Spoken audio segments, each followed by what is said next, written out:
ಯೇಸುವಿನ ಅತಿ ಪರಿಶುದ್ಧ ನಾಮಕ್ಕೆ ಸ್ತೋತ್ರ ಉಂಟಾಗಲಿ.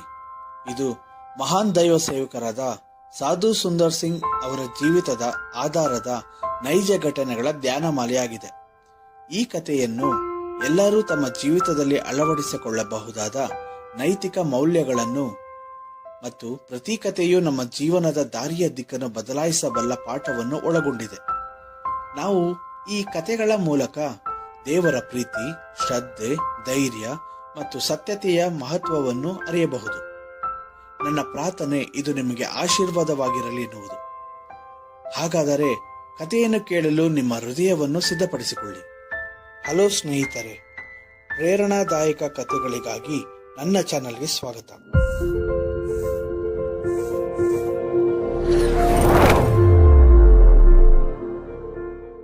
ಒಂದು ದಿನ ಸಾಧು ಸುಂದರ್ ಸಿಂಗ್ ಅವರು ಒಂದು ದೂರದ ಹಳ್ಳಿಯಲ್ಲಿ ಯೇಸುವಿನ ಪ್ರೀತಿಯ ಕುರಿತು ಉಪದೇಶವನ್ನು ನೀಡುತ್ತಿದ್ದರು. ಅಲ್ಲಿನ ಕೆಲವು ಯುವಕರು ಕೋಪಗೊಂಡು, ನಡೆಯಿರಿ, ಆತನನ್ನು ಅಡ್ಡಿಪಡಿಸೋಣ ಎಂದು ಮಾತನಾಡಿಕೊಂಡು ಉಪದೇಶಿಸುತ್ತಿದ್ದ ಅವರನ್ನು ನಿಂದಿಸಿ ಕೆಟ್ಟ ಪದಗಳಿಂದ ಬೈದು ಅವರನ್ನು ಅವಮಾನಪಡಿಸಿದರು. ಅಷ್ಟು ಸಾಲದು ಎಂಬಂತೆ ಆ ಯುವಕರ ಗುಂಪು ಸಾಧು ಅವರ ಮೇಲೆ ಕಲ್ಲು ತೂರಿದರು. ಒಂದು ದೊಡ್ಡ ಕಲ್ಲು ಸಾಧು ಅವರ ತಲೆಗೆ ಬಡಿದಾಗ ತಲೆಗೆ ಪೆಟ್ಟಾಗಿ ರಕ್ತ ಹರಿಯಿತು.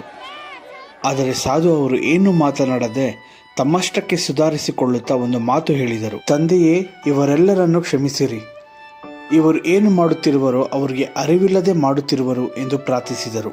ಈ ಮಾತುಗಳನ್ನು ಕೇಳಿದ ಆ ಗುಂಪಿನ ಯುವಕರಲ್ಲಿ ಒಬ್ಬನ ಹೃದಯವು ಕದಲಿತು. ಆತನು ಹೃದಯದಲ್ಲಿ ಪಶ್ಚಾತ್ತಾಪಪಟ್ಟು ತನ್ನ ತಪ್ಪಿನ ಅರಿವನ್ನು ಪಡೆದು ಮುಂದೆ ಬಂದು ಸಾಧು ಅವರ ಪಾದಗಳನ್ನು ಹಿಡಿದುಕೊಂಡು ಅವರ ಬಳಿ ಕ್ಷಮಾಪಣೆ ಕೇಳಿದನು. ನಂತರ ಆತನು ಸಾಧು ಅವರನ್ನು ತನ್ನ ಮನೆಗೆ ಕರೆದೊಯ್ದು ಅವರಿಗೆ ಚಿಕಿತ್ಸೆಯನ್ನು ಮಾಡಿ ಉಪಚರಿಸಿದನು. ಸಾಧು ಅವರು ತನ್ನ ಪ್ರಾರ್ಥನೆಯಿಂದ ಅವರ ಮನಸ್ಸುಗಳನ್ನು ಜವಳಿಸಿ ಬದಲಾಯಿಸಿದರು.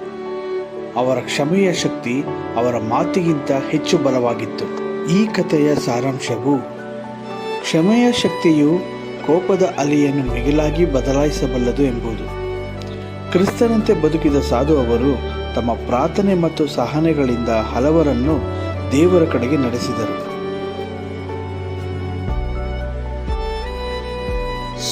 ಇದಾಗಿತ್ತು ಫ್ರೆಂಡ್ಸ್ ಇವತ್ತಿನ ಕತೆ. ಖಂಡಿತವಾಗಿ ನೀವೆಲ್ಲರೂ ಈ ಕಥೆಯನ್ನು ಎಂಜಾಯ್ ಮಾಡಿರುತ್ತೀರಿ ಎಂದು ಭಾವಿಸುತ್ತೇನೆ. ಹೊಸ ಕಥೆಯೊಂದಿಗೆ ಪುನಃ ಭೇಟಿಯಾಗುತ್ತೇನೆ. ದೇವರು ನಿಮ್ಮನ್ನು ಆಶೀರ್ವದಿಸಲಿ.